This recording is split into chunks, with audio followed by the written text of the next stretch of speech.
Good morning students. आप सभी का गया गाइडेंस प्रोग्राम में स्वागत है। मैं Roshan Kumar Singh, Saraswati Vidya Niketan model school +2 high school Paraiya का टीचर। आप सभी को आज मैं सिविक्स में चैप्टर नंबर 5 जो कि पंचायती राज व्यवस्था एवं नगरीय संस्थाएं चैप्टर है उसके बारे में मैं पढ़ाऊंगा। आज का जो चैप्टर है बिहार में पंचायती राज एवं नगरीय संस्थाएं। तो चलिए आज इस चैप्टर को हम लोग स्टार्ट करते हैं। बिहार में पंचायती राज एवं नगरीय संस्थाएं। तो बोला जाता है कि पंचायती राज व्यवस्था होता क्या है, पंचायती राज व्यवस्था है क्या, बिहार में पंचायती राज व्यवस्था कब आया। बिहार में पंचायती राज व्यवस्था अधिनियम 2006 में आया। ठीक है, अब पंचायती राज का जो परिचय है, सबसे पहले हम लोग क्या करते हैं, पंचायती राज का परिचय पढ़ लेते हैं।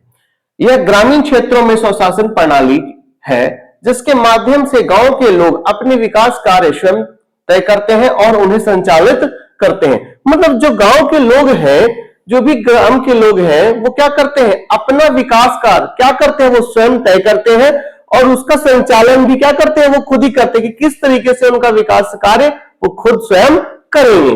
राइट। चलिए अब हम बात करते हैं, लास्ट क्लास में भी मैंने बताया था कि भारत की जो शासन व्यवस्था है वो 3 स्तर पे क्या किया गया है, विभाजित किया गया है कि नहीं। जो शासन व्यवस्था वो कितने भागों में बांटा गया है, 3 स्तर पे बांटा गया है। कितने स्तर पे, 3 स्तर पे।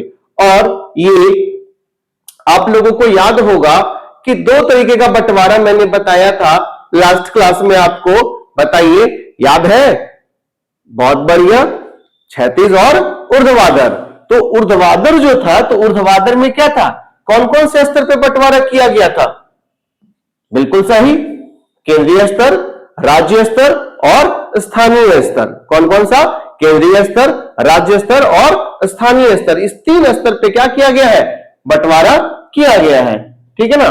और अगर हम बात करें कि केंद्रीय स्तर पे जो कौन सी सरकारें कार्य करती है, तो केंद्रीय स्तर पर केंद्र सरकार, राज्य स्तर पर राज्य सरकार और स्थानीय स्तर पर पंचायती राज एवं नगरीय संस्थाएं ये क्या करती है, कार्य करती है, ये संचालन करती है, कानून का निर्माण करती है। और अगर हम क्षैतिज की बात करते हैं कि क्षैतिज जो बंटवारा था तो वो क्या था, बताइएगा, रिकॉल किया होगा आप लोगों ने। क्षैतिज एक लाइन में 3 भागों में बांटा गया है, विधायिका, कार्यपालिका और न्यायपालिका। बहुत बढ़िया, वेरी गुड, याद किया आप लोगों ने, पढ़ा है। पंचायती राज के मूल तत्व, तो पंचायती राज के मूल तत्व क्या है, कौन कौन से एलिमेंट हैं पंचायती राज के? जन भागीदारी, जो भी जनता है उन सबकी क्या होनी चाहिए, भागीदारी होनी चाहिए। सब कैसे क्या करने चाहिए, वो वोट करने चाहिए उनको। जवाबदेही एवं पारदर्शिता, उनका रिस्पॉन्सिबिलिटी भी होनी चाहिए उनकी। ठीक है ना। और पारदर्शिता होनी चाहिए हर चीज में। ग्रामीण विकास, गांव का विकास होना चाहिए। स्थानीय साधनों का उपयोग और लोकतांत्रिक विकेंद्रीकरण, मतलब सत्ता जो है वो किसी एक के हाथों में ना रहे, उसको क्या किया जाए, विकेंद्रीकरण किया जाए।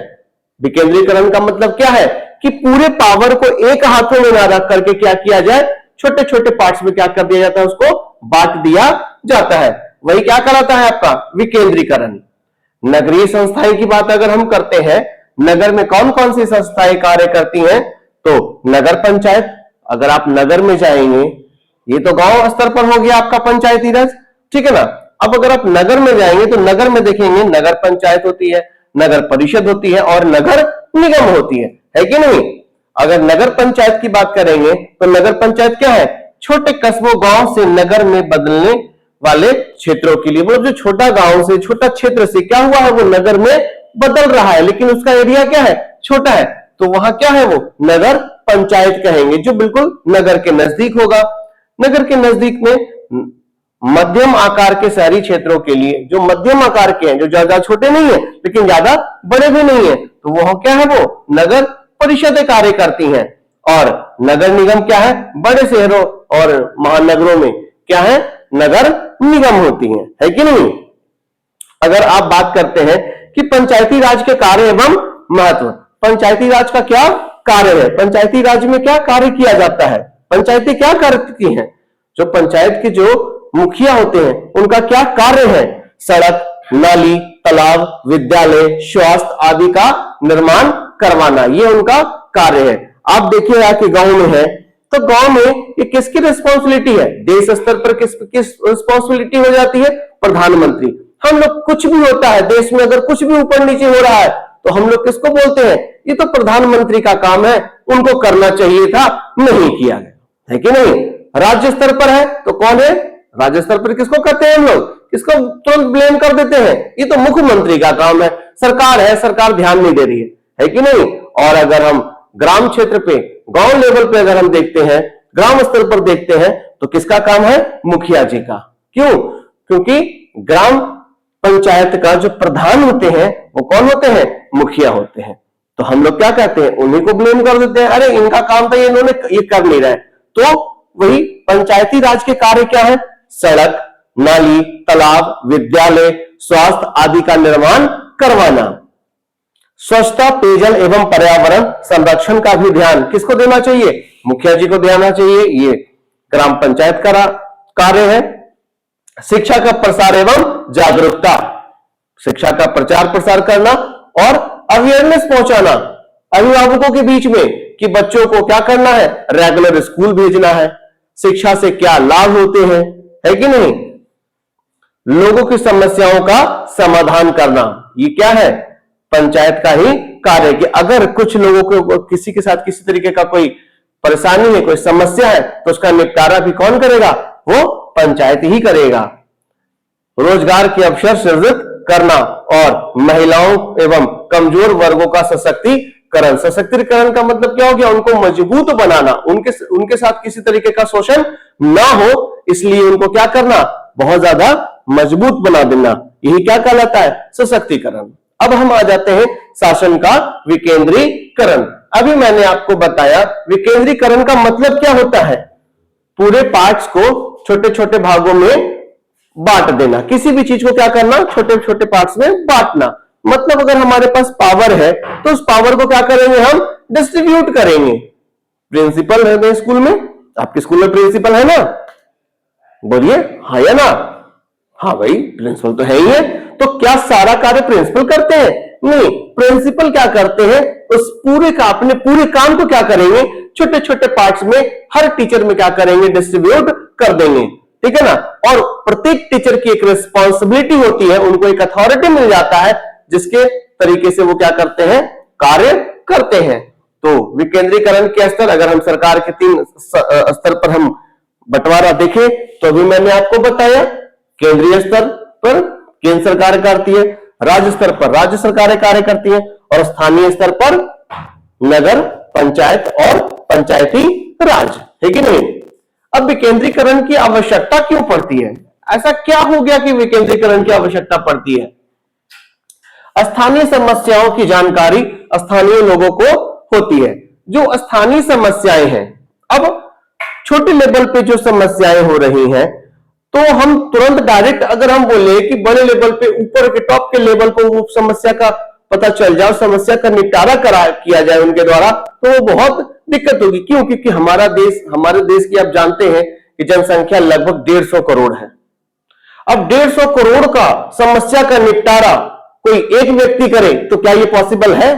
बताइए ना, हो ही नहीं सकता। आपके स्कूल में मान करके चलते हैं कि 2000 स्टूडेंट है, तो क्या सभी स्टूडेंट का अटेंडेंस लेना, सभी स्टूडेंट को पढ़ाना सिर्फ एक प्रिंसिपल के हाथ में है क्या? क्या वो कर सकते हैं सारा चीज? नहीं कर सकते। तो इसके लिए क्या होता है?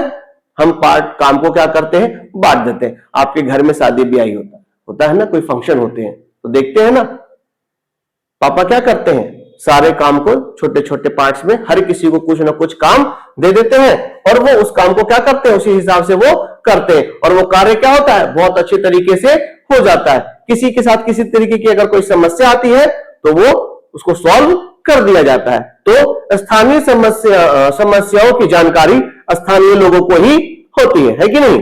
जनता की भागीदारी बढ़ती है और लोकतंत्र मजबूत होता है। कहने का मतलब है कि जो जनता की भागीदारी है वो बढ़ती है। जो जनता है गांव के, वो गांव की जनता क्या करती है? बढ़ चढ़ करके क्या करती है? हर कार्य में हिस्सा लेती है और लोकतंत्र को मजबूत बनाती है, ताकि सभी लोगों को पता चलता है कि जनता क्या है, जागरूक है, अवेयर है, तभी ना कार्य कर रही है, सहयोग कर रही है। निर्णय जल्दी और प्रभावी ढंग से लिया जा सकता है, और जब किसी तरीके का कोई निर्णय लिया जा रहा हो और जब सबकी सहभागिता होती है, ठीक है, तो क्या किया जाता है, निर्णय आसानी से लिया जाता है। क्यों? क्योंकि निर्णय लेने का जो अधिकार का जो क्षेत्र है वो क्या है, सीमित कर दिया जाता है। पूरे पावर को हमने क्या कर दिया, डिस्ट्रीब्यूट कर दिया है, और डिस्ट्रीब्यूशन के बाद क्या हो जाता है, उनका जो कार्य क्षेत्र है वो क्या हो जाता है, सीमित हो जाता है। तो वो निर्णय भी क्या कर सकते हैं, जल्दी से जल्दी ले सकते हैं। स्थानीय संसाधनों का बेहतर उपयोग किया जाता है कि नहीं? आपने जब अधिकार क्षेत्र क्या कर दिया, सीमित कर दिया, तो जो स्थानीय संसाधन का जो उपयोग है वो कैसे किया जाता है, पूरा बेहतर ढंग से किया जाता है।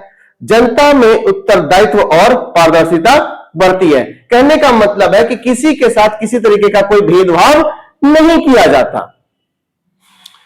अब इसके मुख्य लाभ क्या होता है? अगर हम विकेंद्रीकरण करते हैं तो विकेंद्रीकरण का मुख्य लाभ क्या है, क्या फायदा मिलता है विकेंद्रीकरण से? स्थानीय समस्याओं का स्थानीय स्तर पर समाधान किया जाता है। मतलब लोकल लेवल पे ही जो समस्याएं आती हैं उसको लोकल लेवल पे क्या कर दिया जाता है, सॉल्व कर दिया जाता है, उस समस्या का समाधान कर दिया जाता है। विकास कार्यों में तेजी और प्रभावशीलता आ जाती है। विकास का जो कार्य है वो बहुत ज्यादा बढ़ जाता है। क्यों? क्योंकि प्रत्येक गांव अपने अपने विकास के लिए क्या करते हैं, लग जाते हैं, ठीक। और जब उनको छोटे ही लेवल पे, जब उनका कार्य क्षेत्र सीमित रहता है, सीमित क्षेत्र के लिए क्या करना है, उनको विकास करना है, तो सब अपने सीमित क्षेत्र के विकास के लिए लग जाते हैं, और विकास की जो गति है वो क्या हो जाएगी, बढ़ जाएगी। जनता की भागीदारी और लोकतांत्रिक भावना में वृद्धि, ठीक है ना।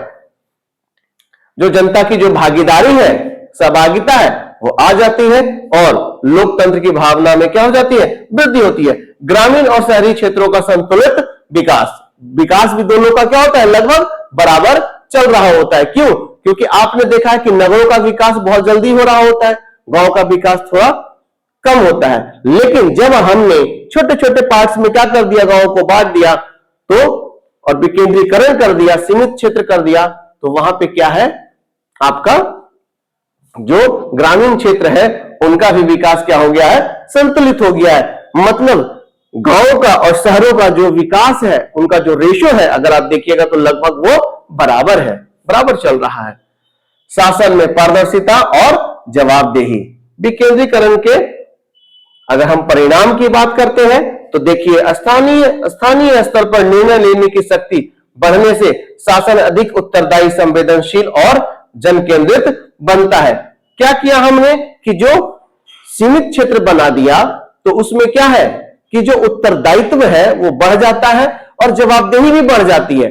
जब किसी को पावर दे दिया जाता है डिसीजन लेने का, निर्णय लेने का, तो उनका जवाबदेही भी क्या हो जाता है, बढ़ जाता है, कि किसी तरीके का कोई समस्या होगा तो उसकी जवाबदेही उनकी होगी, है कि नहीं। अब भारत की शासन व्यवस्था, भारत की अगर हम शासन व्यवस्था की अगर बात करें तो भाई आपको जो बताया मैंने, केंद्र सरकार, राज्य सरकार और स्थानीय स्वशासन की संस्थाएं। तो अगर केंद्र सरकार की अगर हम बात करते हैं तो केंद्र सरकार पूरे देश के लिए क्या करती है, कानून का निर्माण करती है। मतलब केंद्र सरकार ने जो कानून का निर्माण किया वो कहां लागू किया जाएगा, पूरे देश में लागू किया जाएगा, है कि नहीं। और अगर राज्य सरकार ने कोई कानून बनाया तो राज्य सरकार के द्वारा बनाया गया कानून उस राज्य के लिए ही क्या किया जाएगा, लागू किया जाएगा, जिस राज्य के लिए कानून का निर्माण किया गया है, जिस राज्य के विधानसभा ने क्या किया, उसको कानून का निर्माण किया है। और स्थानीय संस्था एवं और जिस गांव के लोगों ने कानून का निर्माण किया है, जिस गांव के मुखिया ने जो कानून किस नीति का बनाया, उसी गांव में वो क्या किया जाएगा, उस कानून को लागू किया जाएगा। तो 3 स्तर पे क्या किया गया है, हमारे यहां जो भारत की शासन व्यवस्था है उसको 3 स्तर पे क्या किया गया है, विभाजित किया गया है। और इस बंटवारे को हम लोग क्या कहते हैं, कोई बताएंगे आप लोगों में से?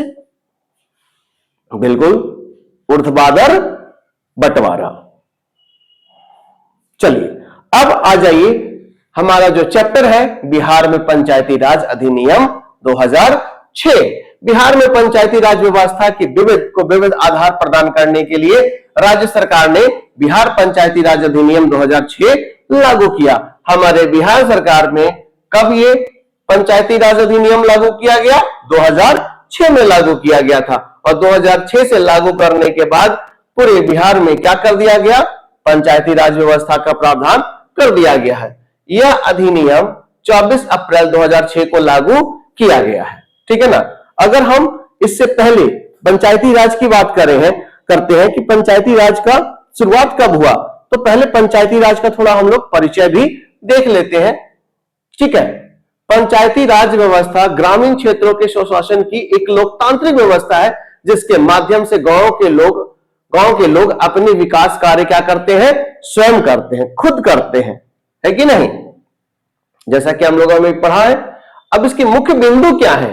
भाई पंचायती राज का मुख्य बिंदु क्या क्या हो गया? यह व्यवस्था जनता की भागीदारी पर आधारित है। मतलब जनता की जो भागीदारी है उसी पे क्या है? ये व्यवस्था आधारित है। जनता ही क्या करती है? हर तरीके का निर्णय लेती है। क्यों? क्योंकि जब ग्राम सभा लगता है तो गांव के 18 वर्ष से उम्र के ज्यादा व्यक्ति जो भी होते हैं, जो सदस्य होते हैं, वो सब क्या करते हैं? ग्राम सभा में जाकर के सम्मिलित होते हैं। ठीक। और वहां पे जब भी कोई निर्णय लिया जाता है तो उस निर्णय प्रक्रिया में वो क्या होते हैं? शामिल होते हैं। यह लोकतांत्रिक विकेंद्रीकरण की आधारशिला है। और यहाँ पे विकेंद्रीकरण किया गया है। हर किसी को कुछ न कुछ काम डिस्ट्रीब्यूट कर दिया जाता है और उस कार्य का क्या करते हैं? वो निर्वहन करते हैं। इसकी शुरुआत सामुदायिक विकास कार्यक्रम 1952 में हुई थी। और इसका जो विकास हुआ था, इसका जो आरंभ किया गया, वो कब हुआ है? 1952 में। आपने सुना होगा एक नाम, बलवंत राय मेहता। बलवंत राय मेहता जी को देखिए, बलवंत राय मेहता समिति के बारे में आपने सुना होगा। तो यही बलवंत राय मेहता जी हैं जिनको पंचायती राज व्यवस्था का जनक बोला जाता है। इन्होंने ही क्या किया था? इस व्यवस्था की रूपरेखा तैयार की थी। बलवंत राय मेहता जी ही वो व्यक्ति हैं जिन्होंने पंचायती राज व्यवस्था का क्या किया था? रूपरेखा तैयार किया था। ठीक है ना। तो वही बलवंत राय मेहता समिति की सिफारिशों के आधार पर इसे लागू किया गया है। किसको? पंचायती राज व्यवस्था को। और इन्होंने ही त्रिस्तरीय पंचायती राज व्यवस्था की स्थापना के बारे में सिफारिश किया था। सरकार को ये सजेशन दिया था कि हमारे यहां जो पंचायती राज व्यवस्था है वो त्रिस्तरीय पंचायती राज व्यवस्था होना चाहिए। तो बलवंत राय मेहता समिति के सिफारिशों के आधार पर इसे लागू किया गया। वर्तमान में यह व्यवस्था बिहार पंचायती राज अधिनियम 2006 के तहत संचालित है। और हमारे बिहार की अगर हम बात करते हैं तो हमारे बिहार में कब, बताइए? यह व्यवस्था बिहार पंचायती राज अधिनियम 2006 के तहत क्या है? ये संचालित हो रही है। अब हम बलवंत राय मेहता समिति के बारे में थोड़ा पढ़ लेते हैं।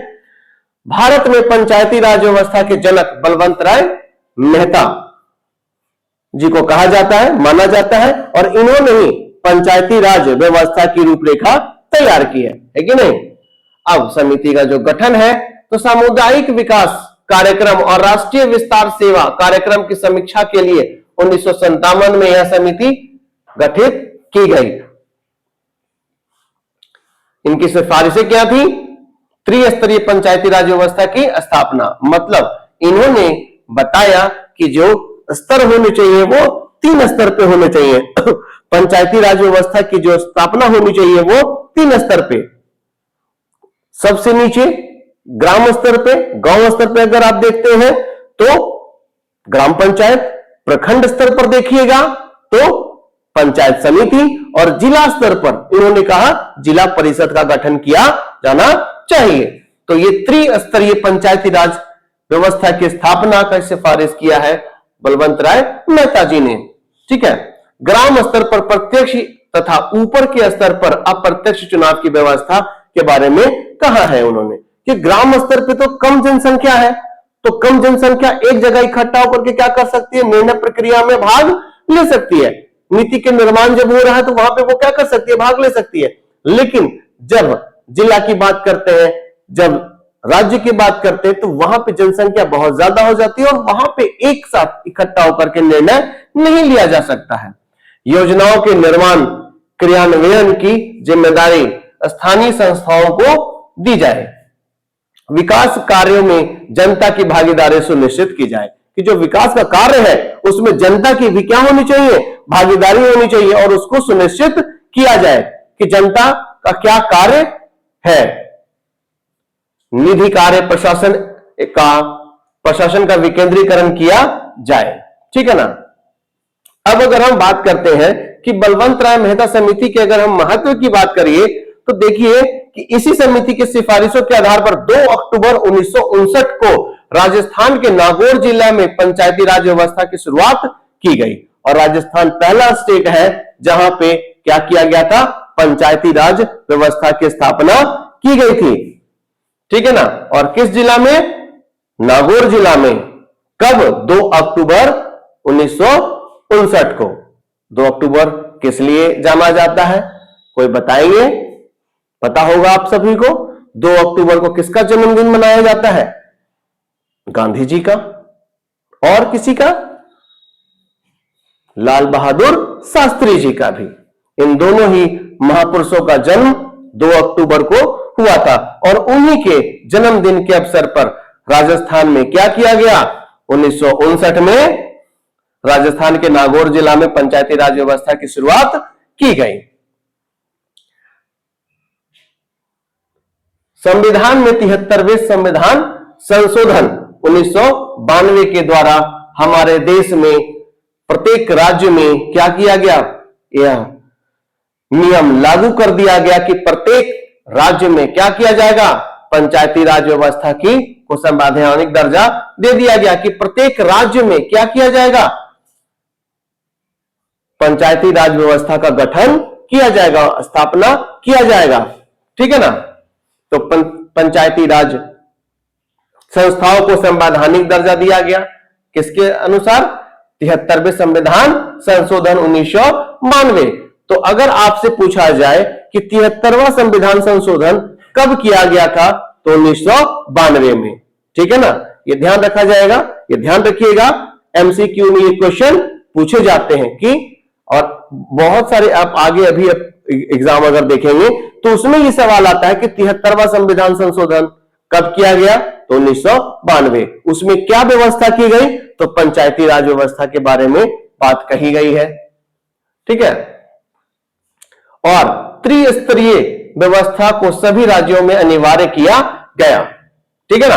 और जो त्रिस्तरीय व्यवस्था की बात किसने, सिफारिश किसने कही थी, बलवंत राय मेहता जी ने।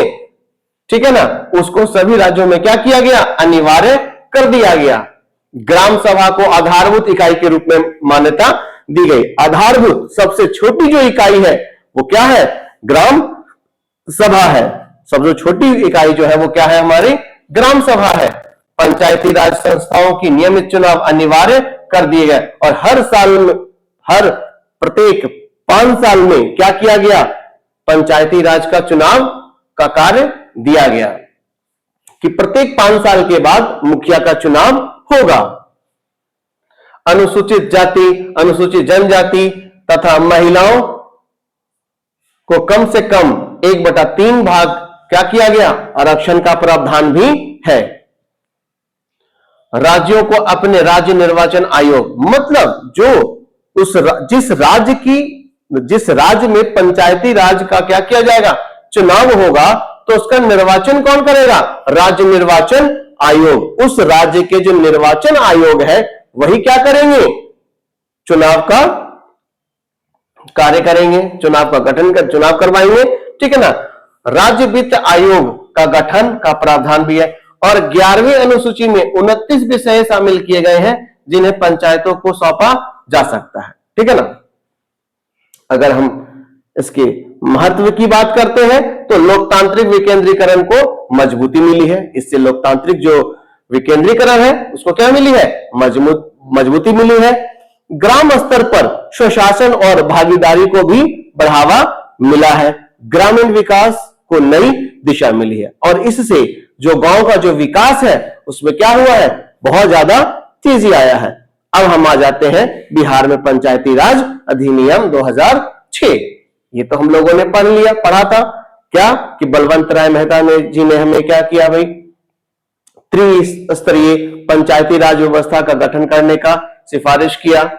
ठीक, तो अब बिहार में कब लागू हुआ, तो यह अधिनियम बिहार में 24 अप्रैल 2006 को लागू किया गया। इसका उद्देश्य पंचायतों को संवैधानिक प्रावधानों के अनुरूप सशक्त, स्वायत्त और उत्तरदायी बनाता है। इसके अंतर्गत ग्राम, प्रखंड और जिला स्तर पर त्रिस्तरीय पंचायती राज व्यवस्था का प्रावधान किया गया है। 3 स्तर पे, सबसे छोटे सबसे निचले स्तर पे कौन सी होंगी, ग्राम पंचायत, उससे ऊपर प्रखंड स्तर पे अगर हम बात करते हैं तो पंचायत समिति, और जिला स्तर पर बात करते हैं तो जिला परिषद का गठन किया जाना चाहिए। ठीक है ना, तो ग्राम स्तर पर ग्राम पंचायत, प्रखंड स्तर पर पंचायत समिति और जिला स्तर पर जिला परिषद। ग्राम स्तर पर कार्य करती है ग्राम सभा, इसकी आधार इकाई है, सबसे छोटी इकाई है कौन सी, ग्राम पंचायत, ग्राम सभा। अगर हम प्रखंड स्तर पर पंचायत समिति की बात करते हैं तो प्रखंड स्तर पर कार्य करती है ये पूरे प्रखंड के लिए, और यह ग्राम पंचायतों के कार्यों का समन्वय करती है। जो भी ग्राम पंचायतें हैं उनके कार्यों का क्या करती है, वो समन्वय करती है, एक साथ क्या करती है, एक जगह इकट्ठा करती है, और जो भी उनकी जो समस्याएं हैं उनका समाधान करती है। जिला स्तर पर जिला परिषद जिला स्तर पर कार्य करती है, यह विकास योजनाओं का अनुमोदन और पर्यवेक्षण करती है कि जिला में किस तरीके से योजनाओं को लागू किया जा रहा है, और जो भी पर्यवेक्षण है उसका सुपरविजन किया जाता है। ठीक है, अगर हम इसकी मुख्य विशेषता की बात करते हैं तो यह कैसी है, त्रिस्तरीय पंचायत व्यवस्था का प्रावधान है। पंचायतों को संवैधानिक दर्जा और अधिकार का हस्तांतरण है। छोटे छोटे पार्ट्स में हमने क्या कर दिया, अधिकारों को बांट दिया, जिसको हम लोग क्या कहते हैं, विकेंद्रीकरण। ग्राम सभा को मूल इकाई और सर्वोच्च निकाय का दर्जा दिया गया है। सबसे मूल इकाई है, सबसे छोटी इकाई है, आधारभूत ढांचा है ये। नियमित चुनाव की व्यवस्था की गई है, टाइम टू टाइम हर 5 साल में क्या किया जाएगा, इनका चुनाव होगा। आरक्षण का भी प्रावधान है, महिलाओं और SC ST के लिए 1/3 भाग का आरक्षण दिया गया है। नियमित बैठकों और लेखा जोखा की व्यवस्था की गई है। पंचायतों को कर, शुल्क, अनुदान प्राप्त करने का भी अधिकार दिया गया है। मतलब जो पंचायतें हैं, अगर छोटा छोटा लेवल पे अगर वहां गांव है, तालाब है, कुछ फिर जगह है, मैदान है, जहां पे क्या बाजार हाट लगता है, तो वहां से जो कर वसूलते हैं, कर वसूलने का अधिकार है वो किसको दिया गया है, पंचायतों को दिया गया है। योजना निर्माण एवं कार्यान्वयन में पंचायतों की भूमिका सुनिश्चित की गई है कि किस तरीके से योजनाओं का निर्माण वो करेंगे। अगर हम उसके उद्देश्य की बात करते हैं तो स्थानीय स्वशासन की स्थापना और शुद्धिकरण, जनता की भागीदारी से स्थानीय विकास को बढ़ावा मिलता है।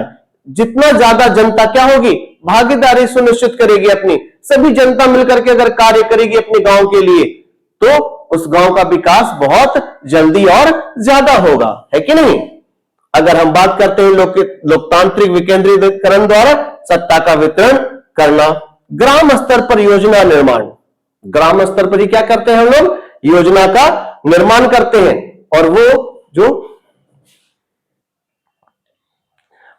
तो अब हम महत्व की बात कर रहे हैं, तो लोकतांत्रिक विकेंद्रीकरण को बहुत ज्यादा मजबूती मिलती है कि नहीं। अब अगर हम बात कर रहे थे कि आरक्षण का प्रावधान किया गया है, ठीक है ना, तो अनुसूचित जाति के लिए, SC के लिए जनसंख्या के अनुपात में क्या है, आरक्षण है। अनुसूचित जनजाति ST के लिए जनसंख्या के अनुपात में आरक्षण दिया गया है, और कुल सीटों का कम से कम 33% महिलाओं को के लिए क्या है, आरक्षण का प्रावधान किया गया है। मतलब जितनी भी कुल सीटें हैं उस कुल सीट का 1/3 भाग पे महिलाओं के लिए क्या किया गया है, आरक्षण का प्रावधान किया गया है। इसमें से आधी सीटें कम से कम पिछड़े वर्ग और अति पिछड़े वर्ग महिलाओं के लिए भी आरक्षित है। अगर हम बात करते हैं निष्कर्ष के लिए, तो पंचायती राज अधिनियम 2006 ने पंचायतों को कानूनी अधिकार आर्थिक सशक्तिकरण और प्रशासनिक संरचना प्रदान करने, ग्रामीण विकास और लोकतांत्रिक विकेंद्रीकरण की दिशा में एक महत्वपूर्ण कदम उठाया है। अब हम लोग आ जाते हैं ग्राम पंचायत। सबसे पहला 3 स्तर पे हम बात कर रहे थे। कौन कौन सा स्तर है बताइए? गांव ग्राम स्तर पे ग्राम पंचायत, दूसरा प्रखंड स्तर पे पंचायत समिति, और तीसरा जिला स्तर पे जिला परिषद। तो उसमें सबसे पहला हमारा कौन सा है? ग्राम पंचायत। तो ग्राम पंचायत का गठन एवं संरचना। तो ग्राम पंचायत का गठन जो है, ग्राम पंचायत पंचायती राज व्यवस्था की सबसे निम्न इकाई है, सबसे छोटी इकाई है, सबसे निचली इकाई है। यह ग्रामीण क्षेत्र में स्थानीय स्वशासन की मूल इकाई, इसको हम लोग स्थानीय स्वशासन की मूल इकाई के नाम से भी जानते हैं। अब अगर हम गठन की बात करते हैं तो कब? तो बिहार पंचायती राज अधिनियम 2006 के तहत ग्राम पंचायत का गठन किया गया है। कब किया गया है? किसके अनुसार? बिहार पंचायती राज अधिनियम 2006 के अनुसार क्या किया गया है?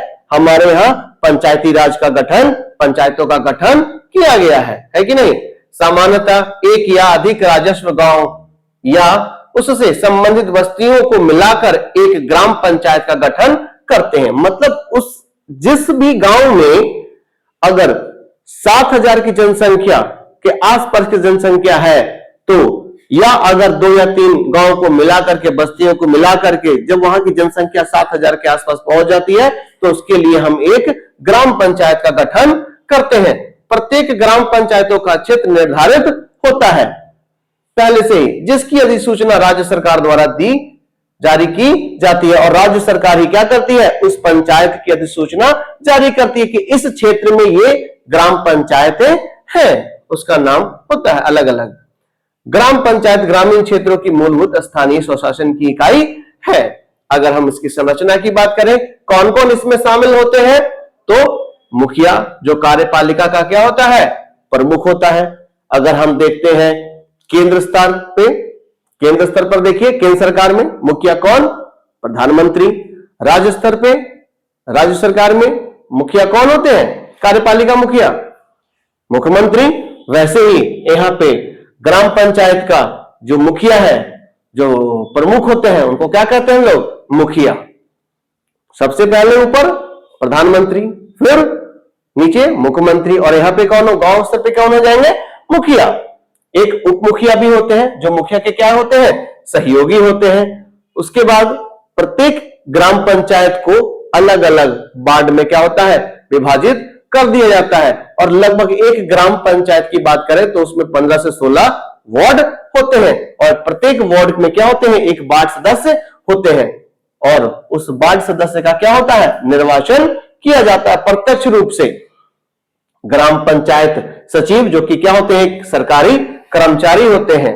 एक सचिव का पद होता है ग्राम पंचायत में, जिसको हम लोग ग्राम पंचायत सचिव के नाम से जानते हैं, जो कि क्या है? एक सरकारी कर्मचारी है। और एक क्या? ग्राम सभा, जहां पे एक ऐसी सभा जहां पे सभी गांव के सभी जो 18 वर्ष या उससे ज्यादा के जो व्यक्ति हैं, वो क्या करते हैं? उस सभा में क्या करते हैं? सम्मिलित होते हैं, जब वहां पे किसी तरीके का निर्णय लिया जा रहा हो। ठीक है। इनका कार्यकाल, मुखिया ग्राम पंचायत का निर्वाचित प्रमुख होता है। इनका कार्यकाल कितना होता है? 5 वर्ष का होता है। अगर आपसे पूछा जाए, एमसीक्यू में क्वेश्चन आते हैं कि मुखिया का कार्यकाल कितना होता है, प्रधानमंत्री का तो 5 साल, मुख्यमंत्री का 5 साल, सबका 5 साल, तो मुखिया का भी आप ध्यान रखिएगा। तो इनका जो कार्यकाल होता है वो कितना होता है? 5 वर्ष का कार्यकाल होता है। उप मुखिया की बात करते हैं हम, तो ग्राम पंचायत के सदस्यों द्वारा इनका क्या होता है? चुनाव किया जाता है। वार्ड सदस्य, ग्राम पंचायत के प्रत्येक वार्ड से एक सदस्य का चुनाव होता है। जितने भी हमारे सदस्य हैं, वार्ड है, तो प्रत्येक वार्ड से एक वार्ड सदस्य का चुनाव किया जाता है। ग्राम पंचायत सचिव, ग्राम पंचायत सचिव जैसा कि मैंने आपको बताया कि क्या होता है? एक सरकारी कर्मचारी होते हैं जो ग्राम पंचायत के कार्यों का संचालन करते हैं। और ग्राम सभा, ग्राम पंचायत के अंतर्गत आने वाली सभी मतदाता ग्राम सभा के सदस्य होते हैं। जो भी वोट देते हैं, और वोट देने का जो न्यूनतम आयु है वो क्या है, 18 वर्ष। तो जो भी व्यक्ति अगर 18 वर्ष के हैं, 18 वर्ष से ऊपर है, तो वो क्या होते हैं, ग्राम सभा के सदस्य होते हैं, और वो इस बैठक में भाग लेते हैं। वार्ड की संरचना, ग्राम पंचायत क्षेत्र को छोटे छोटे भागों में, वार्डों में विभाजित किया जाता है। हमने ग्राम पंचायत को क्या कर दिया है, छोटे छोटे भागों में बांट दिया है, और प्रत्येक वार्ड से एक वार्ड सदस्य का चुनाव होता है। प्रत्येक ग्राम पंचायत का कार्यकाल 5 वर्ष का होता है। कार्यकाल समाप्त होने पर पुनः चुनाव कराया जाता है। जैसे कार्यकाल समाप्त हुआ 5 साल, उसके बाद दोबारा चुनाव होता है। जैसे आप लोग देखते होंगे एमपी, एमएलए सबका 5 साल के बाद चुनाव होता है ना, वैसे ही चुनाव इनका भी 5 साल के बाद होता है। अगर हम बैठक की बात करते हैं, तो ग्राम पंचायत की बैठक मुख्यतः प्रत्येक माह में एक बार आयोजित की जाती है। कम से कम एक बार तो होना ही चाहिए। तो मुखिया जी क्या करते हैं, अपने गिने चुने लोगों को बुलाते हैं, कोई भी मुद्दा हो उस पर बात करते हैं, डिस्कशन करते हैं, और उसको पारित कर दिया जाता है। बैठक की अध्यक्षता कौन करता है, मुखिया जी करते हैं। मुखिया एवं वार्ड सदस्य। अब मुखिया जी के क्या कार्य हैं और वार्ड सदस्य के क्या कार्य हैं। अब जब मुखिया है और वार्ड सदस्य है, तो इनके अपने अपने कार्य भी तो होंगे। तो मुखिया जी के क्या कार्य हैं भाई,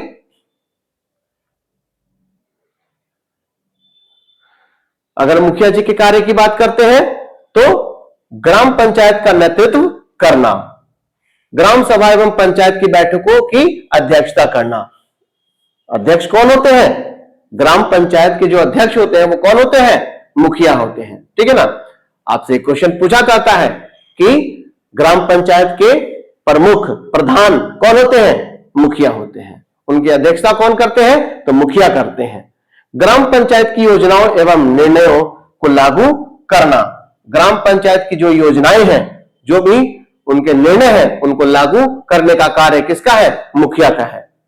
विकास कार्यों की निगरानी करना कि विकास कार्य हो रहा है कि नहीं, किस विकास की जो गति है वो कैसी है, उसका निगरानी रखना किसका कार्य है, मुखिया का ही कार्य है। सरकारी योजनाओं का लाभ गांव तक पहुंचाना, जो भी सरकारी योजनाएं हैं उसके लाभ को गांव तक पहुंचाने का कार्य कौन करते हैं, मुखिया जी करते हैं।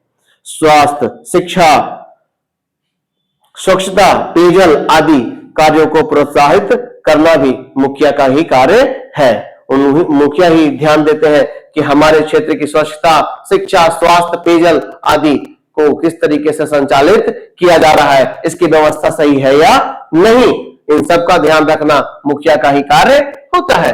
और मुखिया का चुनाव किस तरीके से होता है, मुखिया का चुनाव प्रत्यक्ष चुनाव प्रणाली द्वारा होता है। ग्राम पंचायत क्षेत्र के सभी मतदाता 18 वर्ष या उससे अधिक मतदान करते हैं। जो भी व्यक्ति 18 वर्ष या उससे ज्यादा के हैं वो क्या करते हैं, मतदान करते हैं, और उस मतदान प्रक्रिया के द्वारा ही क्या किया जाता है, मुखिया का चुनाव होता है। जिस उम्मीदवार को सबसे अधिक मत मिलते हैं वह मुखिया निर्वाचित होता है, और इसकी अवधि कितनी होती है, 5 वर्ष की होती है। आरक्षण का प्रावधान, अनुसूचित जाति, अनुसूचित जनजाति, अत्यंत पिछड़ा वर्ग एवं महिलाओं के लिए आरक्षित सीटों की भी व्यवस्था की गई है। ठीक है। अब अगर हम बात करते हैं वार्ड सदस्य, ग्राम पंचायत का सदस्य होता है। वार्ड सदस्य के कार्य क्या है, तो अपने वार्ड की समस्याओं को ग्राम पंचायत में उठाना। प्रत्येक ग्राम पंचायत में कितने वार्ड, मैंने बताया आपको 15 से 16 वार्ड हो, और प्रत्येक वार्ड में जो भी उनकी समस्याएं हैं, तो जो वार्ड सदस्य हैं वो क्या करते हैं, ग्राम पंचायत में जाकर के उनका सवाल उठाते हैं कि ऐसा ऐसा समस्या हो रहा है। विकास कार्यों की जानकारी एवं लाभ दिलाना, विकास कार्य वहां हो रहा है कि नहीं, और जो भी सरकारी लाभ है उनको दिलवाना भी किसका कार्य है, वार्ड सदस्य का ही कार्य है। कि वो अपने ग्राम स्तर पे, अपने वार्ड स्तर पे, अपने वार्ड में प्रत्येक सरकारी लाभ को वो क्या करे, प्रत्येक जरूरतमंद लोगों को क्या करे, उनको वो लाभ पहुंचाए, लाभ दिलवाए। ग्राम सभा की बैठकों में भाग लेना, स्वच्छता, शिक्षा, स्वास्थ्य, पेयजल आदि के कार्यों में क्या करना, उनका सहयोग करना, सरकारी योजनाओं के क्रियान्वयन में भाग लेना, और जनता और मुखिया के बीच समन्वय स्थापित करना। भाई अब जनता है 7,000 लोग है, 7,000 लोग पे, 7,000 जनता पे एक मुखिया है, तो सभी के सभी लोग अगर एक साथ वहां पहुंच जाएंगे तो उनका समाधान, समस्याओं का समाधान किया जा सकता है? नहीं किया जा सकता। तो उनके लिए सबसे अच्छा तरीका क्या है कि हम जिस वार्ड में है तो हम अपने वार्ड सदस्य के पास जाएंगे, अपनी समस्या का समाधान लेकर के, अपनी समस्या लेकर के, वो हमारी समस्या को कहां रखेंगे? ग्राम पंचायत में जाकर के रखेंगे। ठीक इस तरीके से वो क्या करते हैं? जनता और मुखिया के बीच समन्वय, लिंक का काम करते हैं। एक वार्ड सदस्य का चुनाव, वार्ड सदस्य का चुनाव भी प्रत्यक्ष चुनाव प्रणाली द्वारा होता है। प्रत्येक वार्ड से एक वार्ड सदस्य का चुनाव होता है। ग्राम पंचायत क्षेत्र के उस वार्ड के मतदाता मतदान करते हैं। जो मतदाता जिस वार्ड के हैं उसी वार्ड सदस्य के लिए क्या करते हैं? वो मतदान का कार्य करते हैं, जिसकी अवधि क्या होती है? 5 वर्ष। और SC, ST, EBC महिलाओं के लिए आरक्षण की भी सुविधा है। अब हम अगर बात करते हैं पंचायत समिति की प्रखंड स्तर पर, तो प्रखंड स्तर पर पंचायत समिति, तो परिचय की अगर हम बात करते हैं तो पंचायत समिति का गठन प्रत्येक प्रखंड में किया जाता है। प्रत्येक प्रखंड में अगर आप देखिएगा तो एक पंचायत समिति होती है। यह ग्राम पंचायतों और जिला परिषद के बीच एक महत्वपूर्ण कड़ी का कार्य करती है। मतलब ग्राम पंचायत डायरेक्टली किसके पास? जिला परिषद के पास नहीं जाएगी। ग्राम पंचायत पहले किसके पास जाएगी? अगर किसी गांव में ग्राम पंचायत की कोई समस्या है तो वो लेकर के किसके पास पहुंचेगी? पंचायत समिति के पास। और पंचायत समिति उस समस्या को कहां लेकर के जाएगी?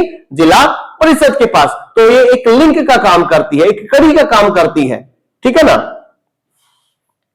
इसका मुख्य उद्देश्य प्रखंड क्षेत्र के समग्र विकास के लिए योजनाओं का निर्माण और क्रियान्वयन करना। कि प्रखंड स्तर पे क्या करेगी? वो अपने विकास के लिए, प्रखंड स्तर के, प्रखंड के विकास के लिए प्रखंड स्तर पर क्या करेगी? योजना का निर्माण करेगी और उसको क्या करेगी? लागू कराने का कार्य भी करेगी। अगर हम इसकी संरचना की बात करते हैं, स्ट्रक्चर की बात करते हैं, तो सबसे पहले कौन है? प्रमुख। इसके प्रमुख क्या होते हैं? निर्वाचित होते हैं। फिर उप प्रमुख। जैसे हम लोगों ने ग्राम पंचायत के प्रधान को क्या कहा? मुखिया। ग्राम पंचायत के प्रधान जो थे उनको क्या कहा हम लोगों ने? मुखिया कहा ना। तो वैसे ही पंचायत समिति के जो प्रमुख प्रधान होते हैं उनको हम क्या कहते हैं? प्रमुख कहते हैं।